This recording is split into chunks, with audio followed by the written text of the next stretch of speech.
Welcome to my YouTube channel. तो आज के वीडियो में हम स्टार्ट करने वाले हैं आप सभी के क्लास 9 मैथ्स के चैप्टर 6 लाइन्स एंड एंगल्स को। और लाइन्स एंड एंगल्स का ये आपका इंट्रोडक्शन वीडियो है और इस वीडियो को देखने के बाद से इस पर्टिकुलर चैप्टर में आपको कोई भी डाउट नहीं रह जाएगा और साथ ही साथ आप अपने एनसीईआरटी बुक के क्वेश्चंस को, अपने R D. Sharma, R S. Agarwal book के क्वेश्चंस को काफ़ी इजीली सॉल्व कर पाएंगे। इस वीडियो को आप एंड तक देखें और अगर वीडियो आपको अच्छा लगे तो अपने दोस्तों के साथ शेयर करना बिल्कुल भी ना भूलें। साथ ही साथ मैं आपको बताना चाहूँगा कि एनसीईआरटी क्लास 9 मैथ्स के चैप्टर 6 के सभी एक्सरसाइज का सॉल्यूशन हमारे चैनल पे ऑलरेडी अपलोडेड है, जिसका लिंक आपको वीडियो को डिस्क्रिप्शन में दिया गया है। आप जा करके उन सॉल्यूशंस को देख सकते हैं, ठीक है। बाकी अगर आप कहेंगे तो मैं नया सॉल्यूशन भी आप बच्चों को प्रोवाइड कर दूँगा।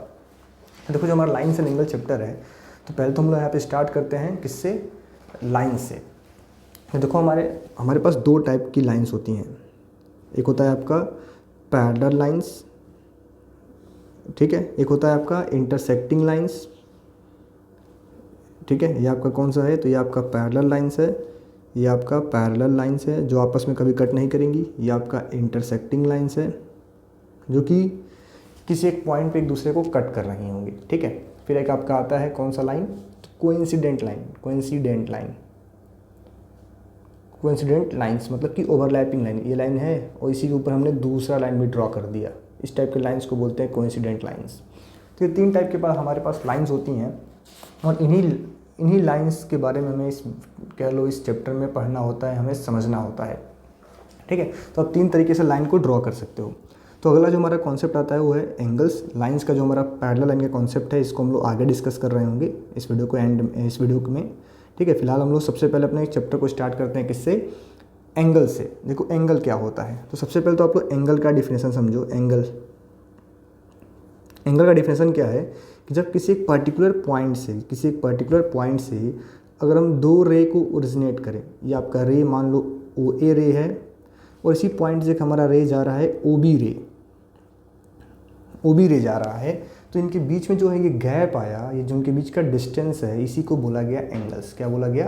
एंगल्स, ठीक है। फिर एंगल बोला गया, समझ लो। एंगल्स तो नहीं कह सकते, एंगल बोला गया, मान लो।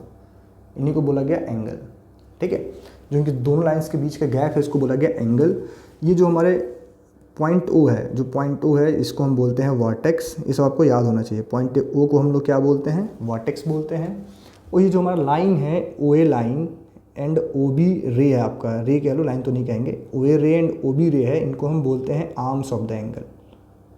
आर्म्स ऑफ द एंगल, ये हमारे आर्म्स हैं, ठीक है। मतलब कि कह लो एंगल का बाह, इन्हीं से मिलकर एंगल आपका बना हुआ है।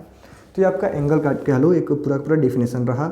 जो अंदर के लाइंस है, जो अंदर का ये पार्ट है, इसको बोलते हो इंटीरियर ऑफ द एंगल। जो अंदर का ये पार्ट है ना, इसको बोलते हो आप इंटीरियर ऑफ द एंगल। और जो बाहर का एरिया है एंगल के बाहर का, इसको आप बोलते हो एक्सटीरियर ऑफ द एंगल। क्या बोलते हो? एक्सटीरियर। ये आपका इंटीरियर पॉइंट है, interior of the angle, interior of the angle. अब बाहर को हम बोलते हैं एक्सटीरियर ऑफ द एंगल, ठीक है। अब एंगल हमारे डिफरेंट टाइप्स के होते हैं और इनको आप नोट डाउन करते चलें। हमारे जो एंगल्स होते हैं वो डिफरेंट टाइप्स के होते हैं, टाइप्स ऑफ एंगल और टाइप्स ऑफ एंगल्स। तो पहला जो आपका एंगल है, पहला एंगल है 0 डिग्री, 0 एंगल। पहला एंगल आपका है 0 angle.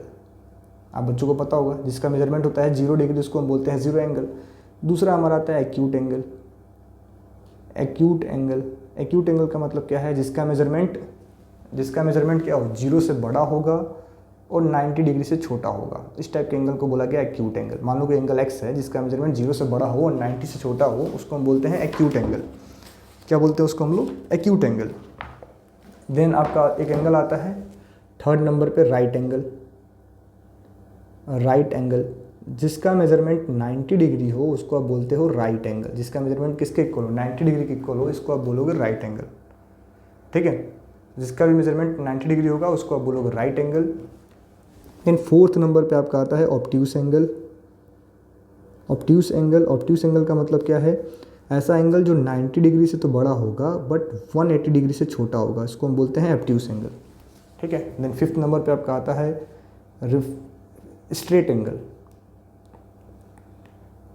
Straight angle. Fifth number पे आपका क्या आता है, तो स्ट्रेट एंगल। स्ट्रेट एंगल का मतलब क्या है, जिसका मेजरमेंट 180 डिग्री का होगा उसको हम बोलेंगे स्ट्रेट एंगल, ठीक है।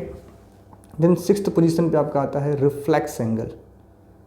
रिफ्लेक्स एंगल ऐसा एंगल जो 180 डिग्री से बड़ा हो बट 360 डिग्री से छोटा हो, उसको आप बोलोगे reflex angle.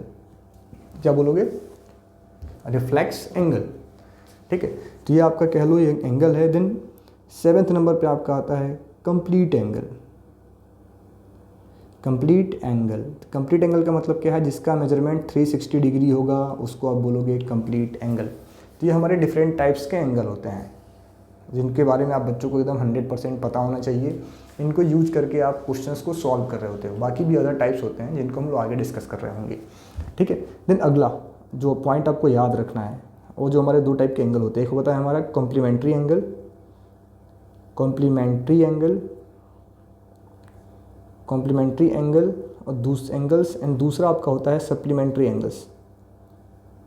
Supplementary angles, complementary and supplementary angles. Complementary angle क्या होता है, तो ऐसा एंगल, ऐसे दो एंगल्स जहाँ पे sum of two angles 90 degree हो। Sum of two angles is 90 degree, then the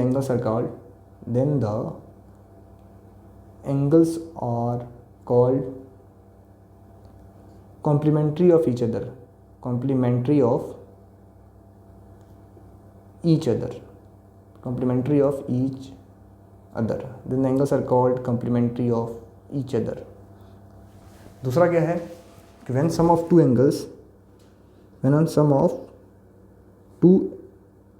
angles is 180 degree, then they are called supplementary of each other,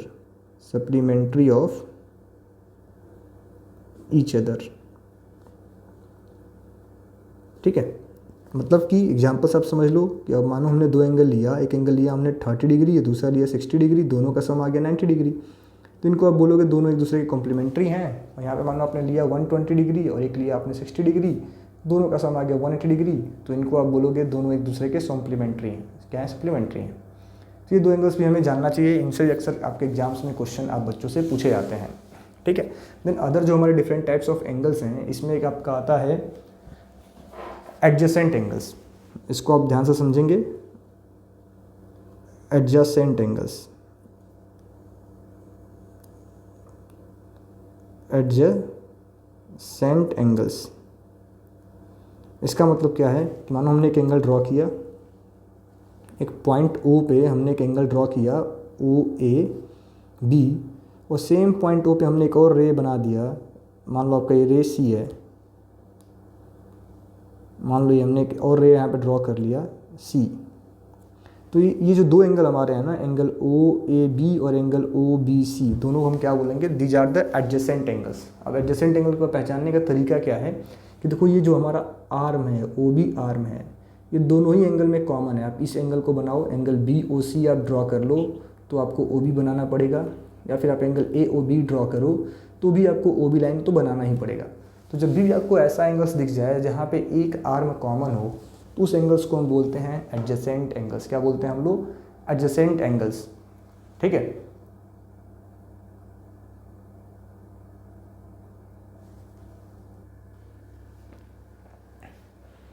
then ये तो हमारा एडजेसेंट एंगल के बारे में था।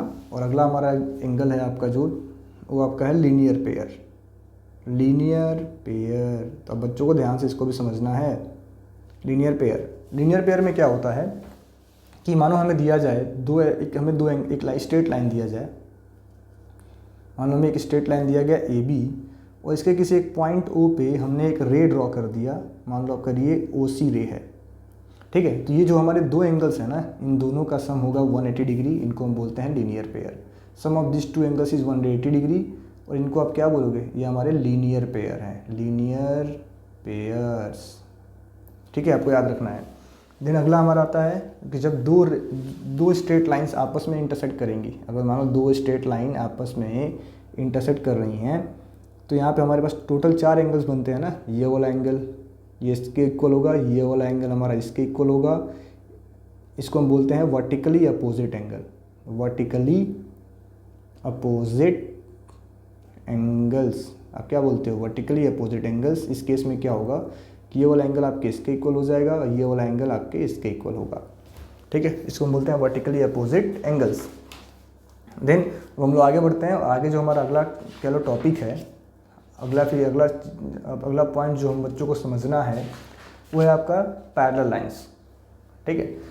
किसके बारे में समझना है, तो पैरेलल लाइंस के बारे में।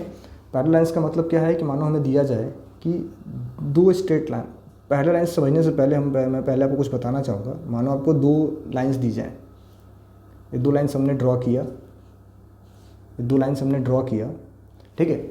इनको अगर कोई थर्ड लाइन इस तरीके से कट करे, एक हम लोग थर्ड लाइन ड्रॉ करें जो दोनों लाइंस को कह लो इंटरसेक्ट कर रहा है, तो जो हमारा थर्ड लाइन है इसको हम बोलते हैं ट्रांसवर्सल।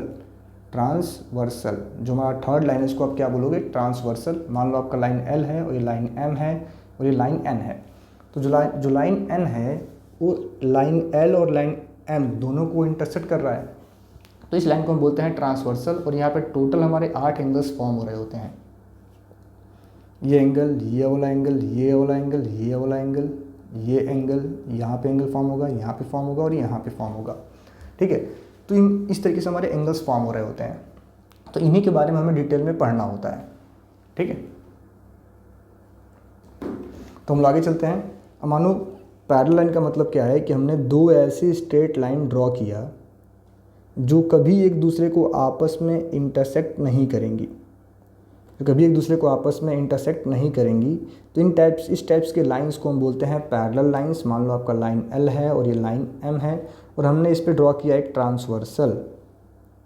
मान लो ट्रांसवर्सल आपका ये P है, ट्रांसवर्सल P है। तो मैंने आपको बताया कि जब भी एक ट्रांसवर्सल दो लाइंस को इंटरसेक्ट करेगा, टोटल हमारे 8 एंगल्स बन रहे होते हैं, तो उन्हीं एंगल्स के बारे में हमें कह लो डिटेल में यहाँ पे पढ़ना होता है, समझना होता है। तो यहाँ पे आपके टोटल 8 एंगल्स बनेंगे। कौन कौन से, तो एक तो एंगल आपका ये बन जाएगा, एक एंगल ये बनेगा, एक एंगल आपका ये बनेगा, दूसरा एंगल ये बनेगा, देन आपका ये एंगल बनेगा, फिर ये एंगल बनेगा, देन आपका ये एंगल बनेगा और देन आपका ये एंगल बनेगा, ठीक है। तो ये हमारा, अगर इसका हम नेमिंग कर दें तो मान लो हमारा एंगल 1 है, angle 1, angle 2, angle 3, angle 4, angle 5, angle 6, angle 7, angle 8, ठीक है। तो इस तरीके से हमारे टोटल 8 एंगल्स बनते हैं और लाइंस हमारी आपस में पैरेलल हैं। तो यहाँ पे हमें समझना क्या है कि कोरिस्पॉन्डिंग एंगल्स, जब भी लाइंस आपकी पैरेलल होंगी तो आपके कोरिस्पॉन्डिंग एंगल्स इक्वल होते हैं। अब कोरिस्पॉन्डिंग एंगल कौन कौन से होंगे, तो इस एंगल को हम इसके कोरिस्पॉन्डिंग बोलते हैं, इस वाले को हम इसके कोरिस्पॉन्डिंग बोलते हैं, इस वाले को हम इसके कोरिस्पॉन्डिंग बोलते हैं, इस वाले को हम इसके कोरिस्पॉन्डिंग बोलते हैं। तो जब भी लाइंस हमारी आपस में पैरेलल होती हैं ना, corresponding angles are equal. Since line L parallel to M, therefore corresponding angles are equal। अब वो कौन कौन से हो जाएंगे, तो आपका एंगल 1 इक्वल होगा एंगल 5 के, एंगल 1 इक्वल होगा एंगल 5 के, एंगल 4 इक्वल होगा एंगल 8 के, एंगल 4 इक्वल होगा एंगल 8 के, एंगल 2 एंगल 6 के, एंगल 2 एंगल 6 के, एंगल 3 एंगल 7 के, एंगल 3 होगा एंगल 7 के। तो इनको हम बोलते हैं कोरिस्पॉन्डिंग एंगल्स। ये कौन से एंगल्स हमारे हैं, तो ये आपके हैं कोरिस्पॉन्डिंग एंगल्स। जब लाइन पैरेलल होगी तो कोरिस्पॉन्डिंग एंगल्स हमारे इक्वल होंगे। पहचानना कैसे है, तो देखो ये एंगल भी आपका इस पर्टिकुलर लाइन के ऊपर है, तो इस सेम साइड का, ट्रांसवर्सल के सेम साइड का दूसरे लाइन के ऊपर वाला एंगल कोरिस्पॉन्डिंग होगा। इस तरीके का देखो, यहाँ भी देख लो आप, अगर दोनों लाइन के नीचे हैं तो इधर भी आप लाइन के नीचे ले लो, ठीक है। इस तरीके से आप करस्पॉन्डिंग एंगल पता कर सकते हो। या फिर आपके पास एक तरीका है, आपको F ड्रॉ करना है। देखो F ड्रॉ करो, ये वाले करस्पॉन्डिंग एंगल्स हैं। आप F ड्रॉ करो, ये वाले करस्पॉन्डिंग एंगल्स हैं। उल्टा F ड्रॉ करो, ये वाले हमारे करस्पॉन्डिंग एंगल्स हैं, ठीक है। तो आप F ड्रॉ करके भी करस्पॉन्डिंग एंगल्स को चेक कर सकते हो, ठीक है, आइडेंटिफाई कर सकते हो। देन अगला हमारा टॉपिक है alternate interior angles. Alternate interior angles, उससे पहले मैं थोड़ा सा इनको इरेज करता हूँ, ठीक है। तो जब लाइन्स हमारी पैरेलल होंगी तो alternate interior angles are equal. Second हमारा है alternate alternate interior angles are equal. Alternate interior angles are equal, जैसे एंगल 2 इक्वल होगा एंगल 8 के, एंगल 2 इक्वल होगा एंगल 8 के, एंगल 3 इक्वल होगा एंगल 5 के, एंगल 3 इक्वल होगा एंगल 5 के। इनको हम क्या बोलेंगे? Alternate interior angles. ये भी हमारे क्या होंगे? आपस में इक्वल होंगे। ठीक है, इनको आप नोट डाउन करते चलेंगे। देन अगला हमारा आता है alternate exterior angle. Alternate exterior angles, alternate exterior angles यानी एंगल 1 होगा एंगल 7 के इक्वल, एंगल 4 होगा एंगल 6 के इक्वल। ठीक है, इनको बोलते हैं अल्टरनेट एक्सटीरियर एंगल्स। ये हमारे आपस में इक्वल होंगे। तो ये समझ लो आपका पैरेलल लाइन से रिलेटेड कॉन्सेप्ट है। और भी एक हमारा कॉन्सेप्ट है, उसको हम लोग बात करते हैं कि जब भी आपकी दो लाइंस आपस में पैरेलल होंगी, मैं ड्रॉ करता हूँ फटाफट। ठीक है, तो यहाँ पे हमारे टोटल ये एंगल बन रहा है ना, ये जो अंदर वाले एंगल बन रहा है, ये